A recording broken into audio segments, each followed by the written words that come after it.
Yeah. Um, where'd you start with that? Yeah. Yep. That was Manchester City. That was Manchester City's season in one weird near 100 minutes of football. I saw a stat around 75 minutes. Let me find the stat again. This is the stat around 75 minutes. Tottenham have taken 5 shots, both on and off target against City this season. They've scored 4 goals, so 4 out of 5. One of them was from their own from inside their own half, by the way. City had 44 shots against Spurs this season, 2 goals. 44 shots. This was 75 minutes in, by the way, and so there's another about 4 or 5, I think, after that as well. So you probably close to 50 shots. God, that was annoying. That was so annoying. We've lost another game again, and it really stings because this is approaching. This is worrying. This is worrying. Have we learned anything new that we didn't already know? Probably not. Can we really change anything this season? Probably not. Is it the kind of season that we need to just end and pretend it never happened? Probably. Will we still probably win something? Probably. But we're in a very strange period of football where we seem to just have a billion and 1,000 chances. I don't know how we've not scored in the past 180, well, nearly 100, nearly 200 minutes of football of injury time. It's just been so weird. I'm really frustrated, to be honest. I'm really frustrated because once again, we've been kind of led down this path of mild positivity for a little bit. Actually, in the first half, I thought we were... Well, the performance... you can only really decide if a performance is good, usually, in hindsight. Like, I did think the first half, and I said on Twitter, I thought, actually, largely we played pretty well. The performance is good. But the big caveat of any performance is then, can you, though, go and turn that performance into a win, into a success? And if you don't do that, then it becomes a bad performance because you failed to do what you're meant to do. And football is all about hitting the back of the net. And if you don't score your chances and you keep being wasteful, then eventually you've been... it's like... having I don't know, you're a businessman and you've got you're building a beautiful wall, but if you don't put that last kind of you don't put that last brick in, you haven't finished it. It's not a good wall, even if the rest of it looks great. It's poor because you haven't put that last little bit in, and that wall's going to look unfinished. And the same with anything with life. If you don't finish the good work, then all of a sudden, and you leave it, well, it's not done. It's not good enough. And City's performances have been like that so far this season. Link-up play, the approach to the game as well, largely was pretty good. We did work.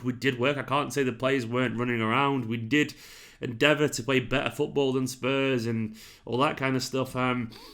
Which makes it more frustrating because it's like, what is going on? It's so weird at the moment that it does feel like a strange anomaly that the players mentally have really caught this kind of bug and they're starting to get... You can see when it gets into players' heads and it starts to affect them. And that's what's hit Manchester City at the moment. So we've gone from a situation twice now in 2 games where we're actually doing pretty well, we're doing all right.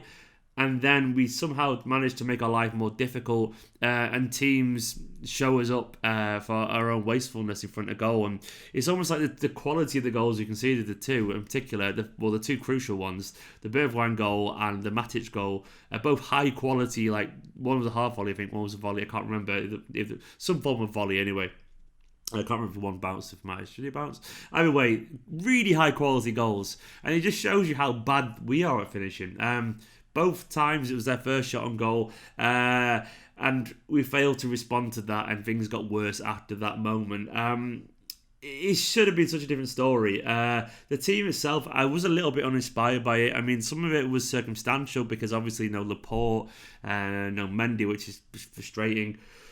But it still did look a bit weak when I saw the team as a result of that. And also because Sterling's out of form. And I was thinking, Gundogan in the midfield, usually a bit of dynamism when he's alongside Rodri as well. So we need... I was thinking, it'd be nice to see Foden. I knew Gossi was never going to play, but I would have liked him to, but he was never going to happen, let's be honest. It's got to be Otamendi. And also, we'll let Angelina go, so it was going to be Zinchenko, not Cancelo. The team wasn't perfect. My worry about Zinchenko is that he'd be a little bit rusty and the pace of Spurs in the counter-attack. would cause him trouble. I guess that happened in the end. I didn't expect it to be Harry Winks, though, making him look slow. That was a weird one. Of all the people, I don't think anyone expected Harry Winks' burst from deep. And that's where the problems... I guess that summed up some of the problems we had in general. The first half, though, it was weird. We should have once again... the KDB made a very un-KDB-like scuff at a goal from like 2 yards out or whatever, about 6 yards out on an angle where he should have crossed it, and then Aguero had a weak finish blocked, and then Aguero hit the post after Morris played him through. It was a wonderful Lloris save with his foot. Then we had like big scramble, and then the most farcical VAR thing, like 2 full minutes of play, the ball not going out of play, and then finally they called it back, and we got a penalty, which was comical. I'm sorry, I know it went in our favour, but that was fucking shite. I'm sorry, really, really embarrassing stuff. And even then, the curse of the penalty taker situation at Manchester City. The German, the unflappable, reliable German, the guy who's meant to be good at taking penalties, even Gundogan succumbed to the curse and had a weak penalty save. But no, it didn't stop there. The banter didn't stop there. Of course it didn't stop there. It had to carry on. And Lloris, from his save, actually then took down Raheem Sterling. I think that was a penalty. I know people said maybe he was playing for it, but the fact of the matter is he got there before Lloris, and Lloris took him down with his foot. So therefore, it's a penalty in my humble opinion. Obviously, it wasn't given. Lloris was also off his line, which was not noticed, of course. VAR doesn't cover that, which doesn't make sense to me. Why does it cover that? I don't know. Like, why? Why would it not cover that? I mean, is there any better place to cover? That's one of the things it should be covering. Not like, no, you're not one that's really obvious, dead easy to call. It's very binary. It's like either he's not or he is, and there's no, there's no interpretations. Should we cover that one? Nah, let's just leave it. Let's just leave it to. Assistant referee's probably not paying attention. Let's just leave it to him for no... Why? I don't know, just for funny, innit? So obviously that happened, and then at that moment, that's when I knew we're not going to win the game. That was the exact moment I knew typical City had kicked in. And of course it kicked in. Second half, Sterling... a scramble in their area. Lloris ran into a defender. Aguero had a shot scuffed, which then fell to Sterling, who couldn't make a simple pass out to Gundogan. He put it over. I don't know how he messed that up. Another perfect kind of move down the right. A cutback, found no one. And then that's when it all unfolded in the crazy hour, on the crazy hour mark, and Zinchenko got sent off. And then Cancelo came in for Aguero. You're like, what? Yeah, of course it makes sense to have Sterling through the middle. Definitely not massively out of form, Raheem Sterling through the middle. And then of course 2 minutes later, of course with the first shot on target, Bergwijn scored a wonderful goal. Lol, big lol. And then Otamendi got drawn to the ball. Of course he did. There's a deflection off Fernandinho, past Ederson from Son, who was obviously going to score. It's just frustrating, just so frustrating, because like we just always have to. It's the most frustrating thing is that we always just have to sit it out. Like, what can we really do? Like, I mean, Pep isn't blameless in this. Like, his persistency with Sterling is criminal, in my humble opinion. I mean, honestly, for me, I know Gundogan scored a penalty recently, but I still presumed that Aguero...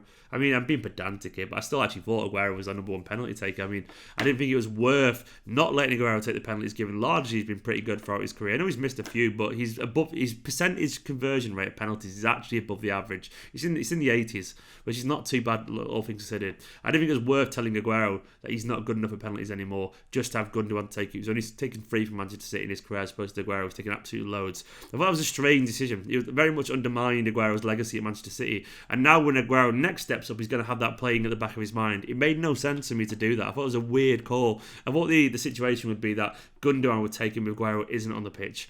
I presumed it'd be that. I don't see what we're gaining from this by putting Aguero down to put the pressure more on Gundogan. I thought Gundogan was going to have the ease of knowing he's not the main guy, but he can step up, no less expectations maybe, and then go for it. Psychologically, it didn't really make any sense to do this. I thought it was a strange call. In terms of the team, I kind of did want to see Foden, but I've accepted that Foden will never probably play a meaningful minute of football again for Manchester City. And I'm being facetious. It just feels that way at times, Frustrating, because the league's gone. Can we not just give him a chance to prove himself for next season? Why are we persisting with these players that are just not good enough at the moment? Give him a game, man. Give him a go, a chance to prove himself, because he's certainly good enough. And do you know what I think Foden is? Foden can finish. He can actually finish, whereas we can't. We can't, and this team can't. The team has just really, really let themselves down again, and despite their efforts, and they did try. I can't pretend they didn't try. They did. That's what makes it more frustrating. They're just being utterly complacent when it matters. And this is a mentality thing, and Pep isn't blameless on this. He has to find a way to fix this because that is literally his job. I know he can't finish it, but when this kind of finishing malaise or a particular streak affects the whole team, which it is at the moment, that's usually when you start to turn towards the manager. Pep is a fantastic manager. He's world class, but he's increasingly made some rash decisions recently, in my humble opinion. And he has to take the blame for it too, as well as the rest of the team.